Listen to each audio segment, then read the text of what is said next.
Am I the a-hole for not sending my kids to their stepdad's funeral? My male 42 and my ex-wife, female 40, have 2 children. Let's call them Bart, male 15, and Lisa, female 11. My ex-wife married Mo the year after our divorce. We set up a joint custody arrangement where I have the kids for 14 days and she has them for another 14 days.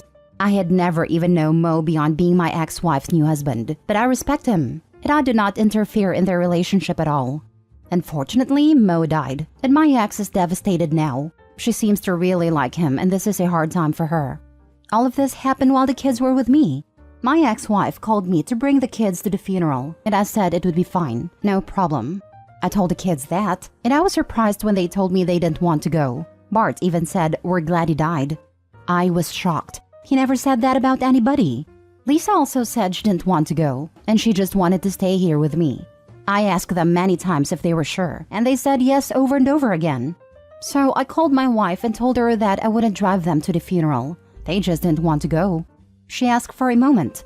Then after a minute, she started screaming softly, like when you want to scream but don't want people around you to hear, and asked me what I meant and to take them there now. I just told her they didn't want to go, and I wasn't going to make them do anything against their will.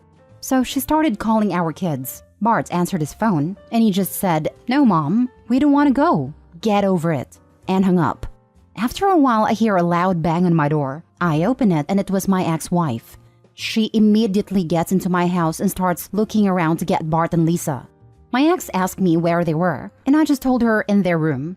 She goes right there to knock on their door and tell them to get ready and to go to the funeral. The 3 of them have a heated argument through the door. She demanded I open the door with my key. I have a key, but I will not open the door if they don't want to.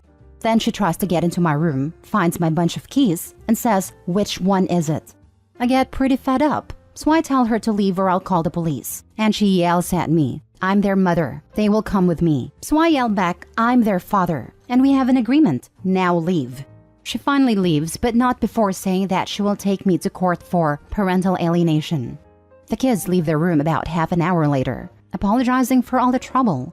My ex-wife then posted a bunch of stories that night about how sad and angry she was. Because not only did her husband die, but her ex-husband, me, alienated the kids. I didn't even let them say goodbye to their stepfather. Everyone in the family has seen these stories.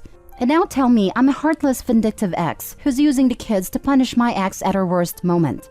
Maybe I should have driven them to the funeral? This situation is just too much. Am I the a-hole? Now for the top comments.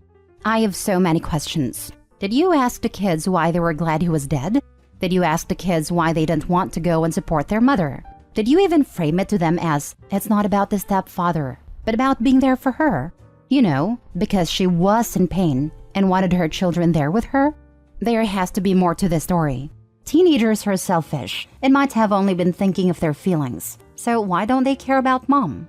I vote everyone sucks here until there's more clarity. Did you ask the kids why they were glad he was dead? No, I didn't. I'd also no to the second question. Putting it that way sounds like I'm a selfish monster, but didn't want to push the topic and upset them. With all due respect, they were already upset. This was a big choice, and saying they were glad he's gone was a big declaration. It needed a follow-up. Not the a-hole. If you care enough, reply with a real story on the posts. I'm sharing what I know. Yes, some details are missing, but those are missing for me too. My children didn't tell me any background, and I didn't push it. I thought it might upset them. And they never said anything negative about their stepdad before. And now suddenly Bart says they're glad he's gone. I did cut something because of character limit, but Mo died after going drinking with some people. They were at a not-so-nice part of our city and decided to go back walking. They were jumped by strangers and Mo didn't make it. So stepdad was unalived in a violent attack, and you didn't talk to them at all about their feelings about that? On top of not asking them about why they were glad he was offed? On top of not asking them why they didn't want to support their mother as she grieves? You need to sit with them ASAP. And therapy might be a good idea. Next story. Am I the a-hole for shouting at my girlfriend for giving away $110 to her coworker? So this happened yesterday, and I am still so angry about it that I am shaking. I recently moved into a condo with my girlfriend, Sam. We are getting by all right, but we are in no way wealthy, just better off than most. I take care of most of the finances for us because Sam doesn't like to talk about money. Every time I try to bring up our finances, Sam shuts down or she gets easily agitated. She's like this because her family used to fight over money a lot, and she doesn't want that for us. As a result, I have to watch our finances, and it's hard because she doesn't want to communicate this with me. I've been managing our finances, and I've noticed that we haven't been able to save as much as we'd like as we are saving for a trip in Florida. We have an outstanding bill that needs to be paid like the internet, and that will put us back a bit, though not by a heck of a whole lot. Sam invited her coworkers over to our house yesterday while I was out with my family.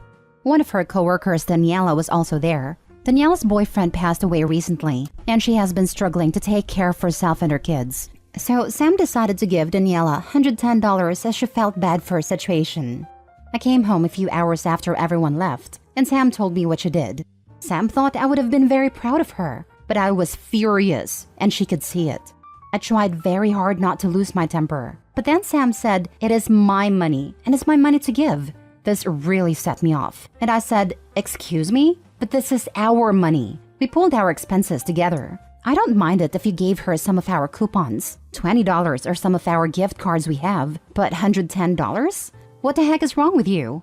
Sam explained that $110 wasn't a lot of money, and that's when I told her that because of her action, we are no longer saving money. She then got mad going into different directions and said things like, "Money isn't that important. Well, if you only worked in a better job, ask your family for money." Sam left for her parents' place. She's tried calling me a few times this morning, but truthfully, I don't have it in me right now to talk to her without being mad.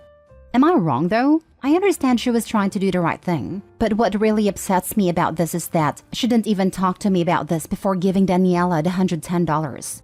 It makes me feel like she doesn't see me as a partner.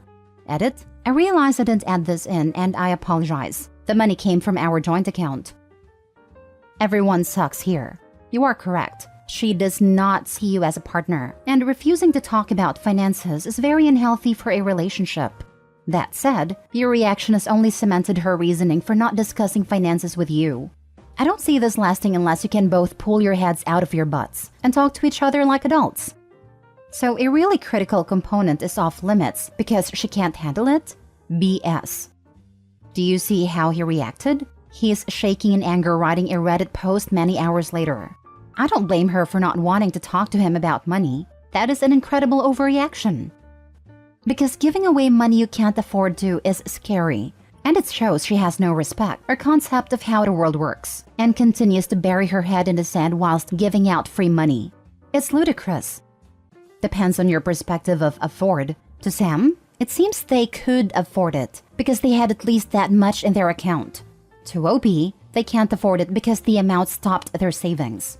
The deeper issue for me is that Sam refused to share until now that this is how she views finances, because she refuses to talk about it and makes OP be in charge of all finances. I do agree that since she de facto put OP in charge, there's really no scenario she should have given away money without conferring with OP first on if they could afford it. Nah. If she has no idea what they are spending on a monthly basis, then she has no right at all to give away joint money. Nope. Never cool. Next story. Am I the a-hole for making my 30 female boyfriend 29 male lose his job? So my boyfriend is super upset with me and I need to make sure I'm not crazy. We worked from home for the same company, but he didn't know how to do the position he had. He faked his resume and I believed I'd be able to help because it wasn't so bad. It turned out to be way more than what I thought a job would be.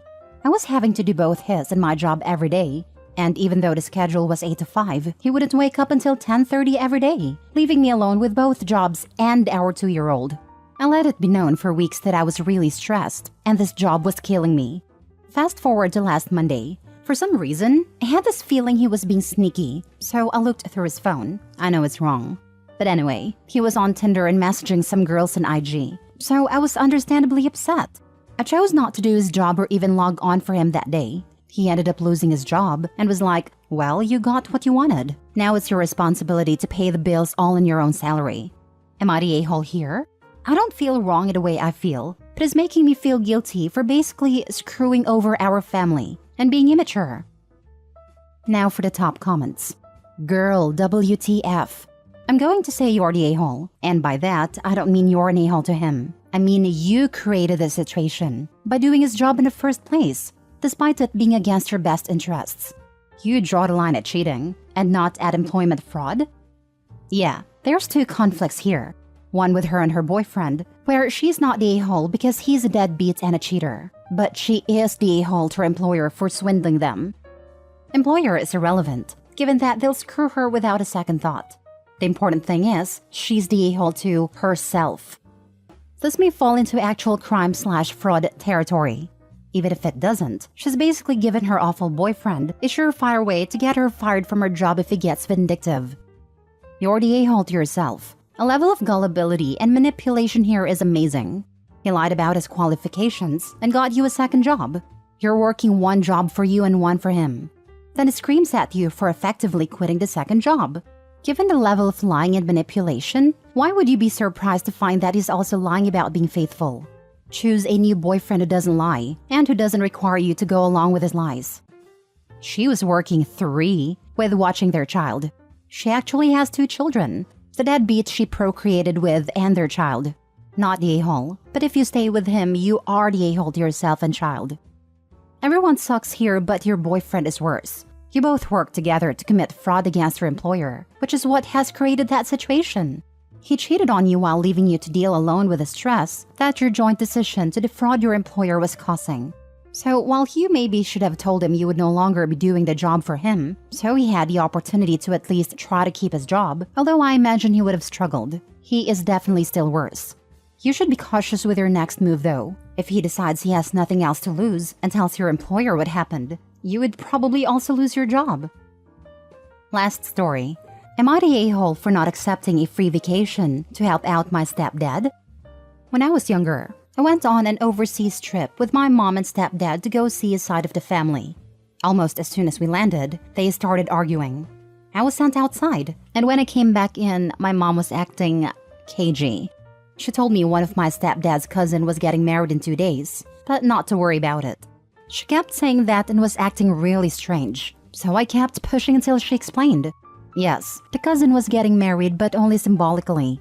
The cousin's family was desperate and needed a cultural wedding to happen for some reason. He'd already agreed to help out, so she couldn't really say no, but not to worry because it didn't mean anything because it was only symbolic, which is when I figured out how he was helping out. She reassured me that it didn't mean anything and begged me to just be polite. It was just going to be a fun party and good opportunity to learn more about other cultures. That entire day is a blur, but the food was good. We went home fairly early. My mom and I spent the rest of the trip as just us, while my stepdad was with his family. But once we got home, everything was completely normal, and we never really talked about any of that again. Until today. My stepdad called to ask if we, meaning me, my wife, and daughter, would come for a vacation in his home country. He would pay for everything. He was really pushing for it, so I pushed back. And he confessed that along with family time, he also needed me to come along so they could undo the symbolic marriage, so that a cousin could get married to her significant other, because she currently can't because she's considered to be already married to me. I don't see a reason to. It wasn't a legal wedding in the first place. It literally couldn't have been for several reasons, so there shouldn't be anything to undo. He said he was sorry that this happened, but now we can just fix this and never think about it again. I don't really want to go to his country. It's not really safe to go there in the first place. And I don't really like the idea of getting trapped somewhere again where I don't know the language or what's going on. He's telling me that I'm selfish, because while it obviously doesn't affect me, not fixing it does affect the cousin and isn't letting her move on. My mom is pleading with me to go, that it's one day out of a vacation that my stepfather is willing to pay for because he feels so terrible about it. My wife, on the other hand, doesn't think I should go because it's not safe, and it's not something that should be my problem anyway. I've asked my father, and he's torn. Obviously, I don't have to go, but if it is that easy, maybe a free vacation isn't a bad idea and I'd be helping someone. But I don't want to. Why do you have to be involved at all? Did they symbolically marry you off without your knowledge? Not the a-hole. Edited to add, wait, you were the one who was married and not your stepfather? OMG, this smells bad to me. Don't do it. Yes, the marriage isn't and never was legal. By the way, Your original post isn't very clear that it was you they symbolically married to the cousin, which is why I think many commenters are confused. I got it because I'm familiar with that culture, but you could probably edit to make that clearer. You said the day was a blur. You might be legally married to her. It wouldn't be recognized here or there from what I know for several reasons. Are you willing to risk your marriage and your independence in what you think you know? Devious people have devious ways. There are far too many unknowns. Not the a-hole. Don't trust your mom and stepdad. They took you to a strange country to marry you off. Don't go there with them. You might not be able to make it back. Or their daughter. Holy smokes. Do not take a female child to whatever foreign families marrying off children without their consent. Stepdad specifically requested OP bring his daughter. Stepdad made this mess. He can use his American dollars to bribe whatever officials he needs to do fix it. Forge signatures, whatever. Not OP's problem and not worth the risk. We do agree on that. They wouldn't be coming. Don't go. If it's that easy, tell your stepdad to bring your wife to undo the marriage. If it was symbolic, the symbolic divorce can happen in your country. But my guess is it wasn't symbolic.